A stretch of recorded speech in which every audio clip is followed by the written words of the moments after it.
So Eddie Hearn has just revealed that Ukad and the British Boxing Board of Control are indeed appealing the decision by the National Anti-Doping Panel to lift the provisional suspension on Conor Benn. Over the past few weeks, Hearn has indicated that he expected this to happen and kept suggesting that there's some type of agenda against Conor Benn for reasons unknown. Due to the WBC quote-unquote exonerating Benn, based on nothing more than supposition by the way, no hard evidence at all, Hearn has been acting like any subsequent Ukad investigation is basically unnecessary, and any members of the public pushing for that investigation are motivated by jealousy and hate, all of which is complete and utter nonsense. Eddie Hearn is being so disingenuous it beggars belief. And look, most boxing promoters are dishonest and disingenuous to some extent. Frank Warren, Ben Shalom, Bob Arum, you name them. And in fact, I have to give Eddie Hearn a little bit of credit for admitting as much in the past and including himself when he said it. So I'll give him credit for that. But the reality is, the backlash against Conor Benn and Eddie Hearn has been entirely of their own making. Ukad do all the testing and investigations for the British Boxing Board of Control with regards to PEDs.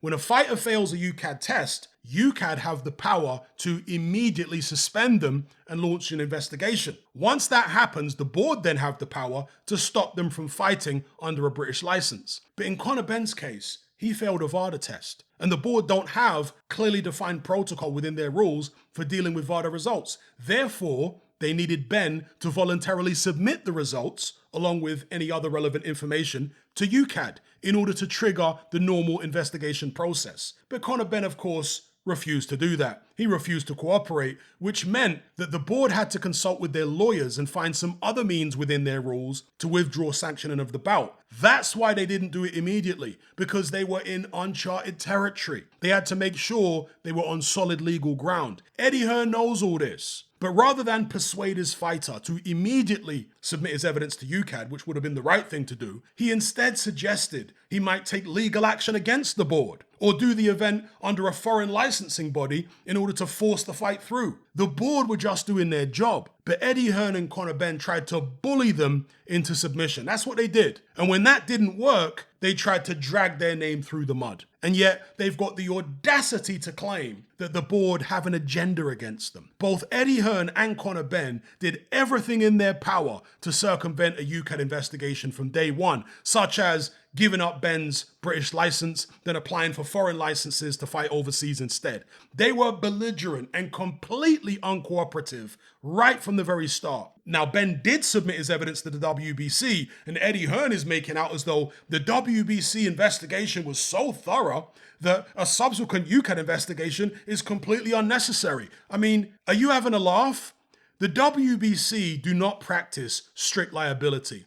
They quote-unquote exonerated Benn based on the assumption that he probably consumed contaminated eggs. There was no proof that he actually did. No trail of evidence back to a contaminated batch. It was just pure supposition. And it was supposition which completely overlooked the fact that clomiphene, the substance Conor Benn tested positive for, is actually illegal in British farming. To make matters worse, at the time, Conor Benn completely dismissed the notion that he consumed contaminated eggs himself. The argument he submitted to the WBC was based on alleged lab contamination. Furthermore, the WBC is not a licensing authority. So even if they do find you guilty of doping, they can't suspend your license or stop you from fighting anyway. All they can do is drop you from their rankings. But there are 3 other world sanctioning bodies who can still rank you. So it's totally meaningless. On top of all that, the WBC only presided over the first failed test. They had absolutely nothing to do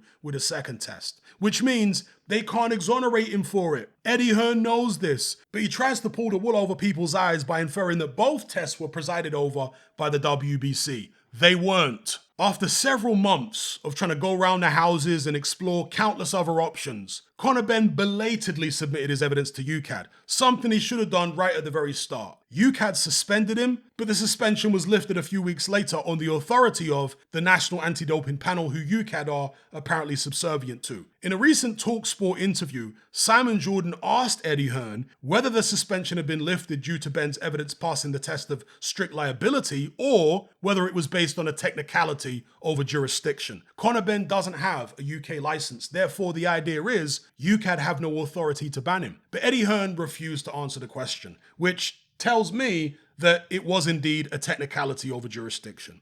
If a fighter fails a test, the public want him to be investigated, and if he's found guilty, given an appropriate ban. They're not going to be satisfied with a fighter exploiting loopholes over jurisdiction because they haven't actually proven their innocence, then have they? Hence, there's a lot of public support for Ukad launching an appeal. It's got nothing to do with being jealous of Conor Benn or any of that rubbish.